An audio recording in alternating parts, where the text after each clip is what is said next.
శాసనసభ్యులు ఒత్తిడి తీసుకొచ్చిన తర్వాత కొంత డబ్బు మాత్రమే చెల్లించారు. సెప్టెంబర్ మాసం నష్టము 1500 కోట్ల రూపాయలు పంట నష్టమైతే ఇప్పటి వరకు రైతాంగానికి ఇవ్వలే. మహా గొప్పగా చెప్పుకున్నాడు మోదీ గారు పంటల బీమా పథకం గురించి. ఈ రాష్ట్రంలో 7,60,000 మంది రైతాంగం ఈ పంటల బీమా పథకానికి వాళ్ళు ప్రీమియం చెల్లిస్తే రైతులంతా పోయి పంట నష్టమైందని చెప్పి కాగితాలు ఇస్తే కూడా పట్టించుకునే పాపాన పోలే.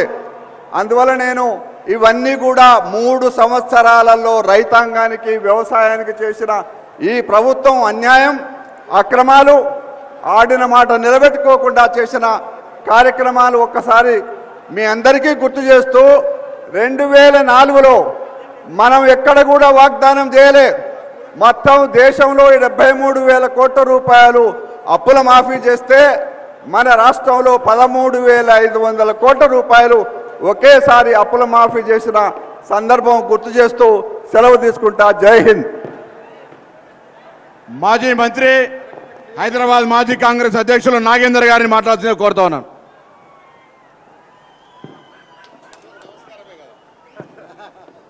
సభకు నమస్కారం.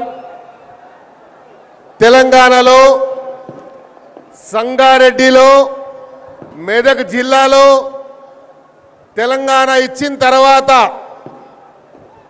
కాంగ్రెస్ పార్టీ తరఫున రాహుల్ గాంధీ మన ప్రియతమ నాయకుడు మొదలు పెడుతూ శంఖారావం ఊదేటువంటి ఈ యొక్క మొట్టమొదటి సభకి విచ్చేస్తున్నటువంటి శుభ సందర్భంలో ఈ ప్రజాగర్జన కార్యక్రమాన్ని మన ప్రియతమ కాంగ్రెస్ అధ్యక్షులు ఉత్తమ్ కుమార్ రెడ్డి గారు శ్రీకారం చుట్టారు.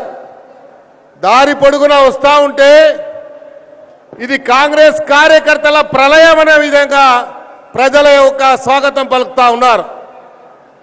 కేసీఆర్ గారు, కేటీఆర్ గారు, హరీష్ రావు గారు, కవిత గారు ఈ 4 తప్ప పేపర్లో ఏ పేరు కనబడదు పొద్దుగా లేస్తే. మళ్ళీ బ్రాండ్ అంబాసిడర్ ఎవరయ్యా అంటే సమంత.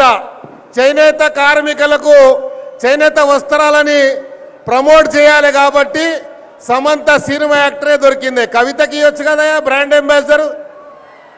ఈరోజు తెలంగాణలో సర్వే చేయించాడంట ముఖ్యమంత్రి గారు, సీక్రెట్ సర్వే. 111 సీట్లు వస్తాయంట. తెల్లారే మన ఉత్తమ్ కుమార్ రెడ్డి గారు ఛాలెంజ్ చేశారు, షబీర్ అలీ గారు ఛాలెంజ్ చేశారు. మరి నువ్వు ఛాలెంజ్ ఇస్తున్నావు కాబట్టి మేము అంతటా పోము, నీ కొడుకును రాజీనామా చేయించు, లేకపోతే మీ యొక్క పార్టీ నుంచి ఎవరైతే టీడీపీ కాంగ్రెస్ నుంచి వచ్చినటువంటి ఎమ్మెల్యేలు రాజీనామా చేయించి పోటీ చేయించు.